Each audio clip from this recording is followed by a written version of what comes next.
తెలంగాణ ముఖ్యమంత్రి రేవంత్ రెడ్డి తాజాగా ఒక టీవీ ఛానల్కి ఇచ్చిన ఇంటర్వ్యూలో ఆసక్తికర విషయాలు వెల్లడించారు.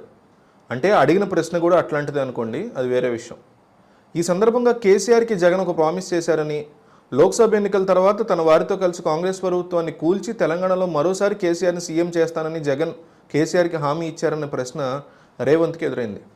అవును, జగన్ మళ్ళీ ముఖ్యమంత్రి అయిన తర్వాత తెలంగాణలో కాంగ్రెస్ పార్టీని కూల్చి కేసీఆర్ని తిరిగి ముఖ్యమంత్రి చేస్తానని మాట ఇచ్చారని, ఆ మాట నమ్ముకుని కేసీఆర్ మాట్లాడుతున్నారని, ఆ విషయం ఆ పార్టీ వాళ్ళే చెప్తున్నారని ఒక ప్రశ్న సంధించారు ఒక మీడియా అధిపతి. దీనికి సంబంధించి స్పందించిన రేవంత్ కీలక వ్యాఖ్యలు చేశారు.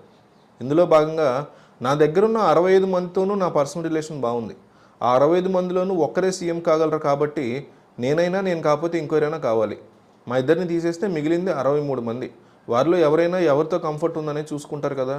నా దగ్గర కంఫర్ట్ లేకపోతే నేను ఎవరిని కలవకుండా వాళ్ళను మనుషుల్లాగానే నేను చూడలేదనుకో, న్యాచురల్లీ ఏదో ఒక ఉపద్రవం వస్తుందని అన్నారు. కానీ మనం దానికి స్కోప్ ఇవ్వట్లేదు. ఇదే సమయంలో మంత్రులు ఎవరి శాఖలను వాళ్ళు స్వేచ్ఛగా వాళ్ళ అధికారులతో ప్రాపర్గా నడుపుతున్నారు. అవసరం ఇప్పుడు మాత్రం నేను నా సూచనలు సలహాలు ఇస్తున్నా. నా దగ్గరికి రావాల్సిన ఫైల్ మాత్రమే నా దగ్గరికి వస్తుంది, లేకపోతే వారి నిర్ణయాల మేరకే అది నడుస్తుంది.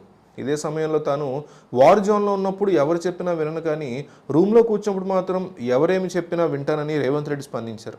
అంటే తద్వారా జగన్మోహన్ రెడ్డికి ఆయన రివర్స్లో భారీ షాక్ ఇచ్చినట్లయింది. నిజంగా జగన్మోహన్ రెడ్డి కనుక కేసీఆర్కి రేవంత్ని ఆ పదవిలోంచి దించేసి మీకు అధికారం వచ్చేలా చేస్తాను, కాంగ్రెస్లో లోకలకలు నేను సృష్టిస్తాను అని జగన్ కనుక కేసీఆర్కి ప్రామిస్ చేస్తుంటే అది జరిగే పని కాదు అనేసి కూడా రేవంత్ రెడ్డి చాలా స్పష్టంగా తన యొక్క మాటలతో తెలియజేస్తున్నారు. అయితే కొంతమంది ఏమంటున్నారంటే, జగన్మోహన్ రెడ్డి ముందు ఏపీలో గెలిస్తే కదా ఇది జరగడానికి అంటున్నారు. ఇంకొంతమంది ఏమంటున్నారంటే, ఖచ్చితంగా ఏపీలో గెలుస్తాడు, గెలిచిన తర్వాత కేసీఆర్ని మళ్ళీ అక్కడ గద్దెనెక్కిస్తాడు, కాంగ్రెస్లో సరైనటువంటి గ్రిప్ ఉంది జగన్కి అంటున్నారు. సో మీరేమనుకుంటున్నారు? ఏపీ సీఎం ఎవరు అవ్వబోతున్నారు, చంద్రబాబు లేదా జగన్ అని కామెంట్ చేయండి. ఏపీ ప్రజలు ఏమనుకుంటున్నారు అనేది అందరూ చూస్తున్నారు. ఈ వీడియో కామెంట్స్ చూస్తారు కొన్ని వేల మంది. కాబట్టి వీడియో చూసి వెళ్లకుండా కామెంట్ చేయండి, జగన్ ఈ సీఎం లేదా చంద్రబాబు ఈ సీఎం అని కామెంట్ పెట్టండి.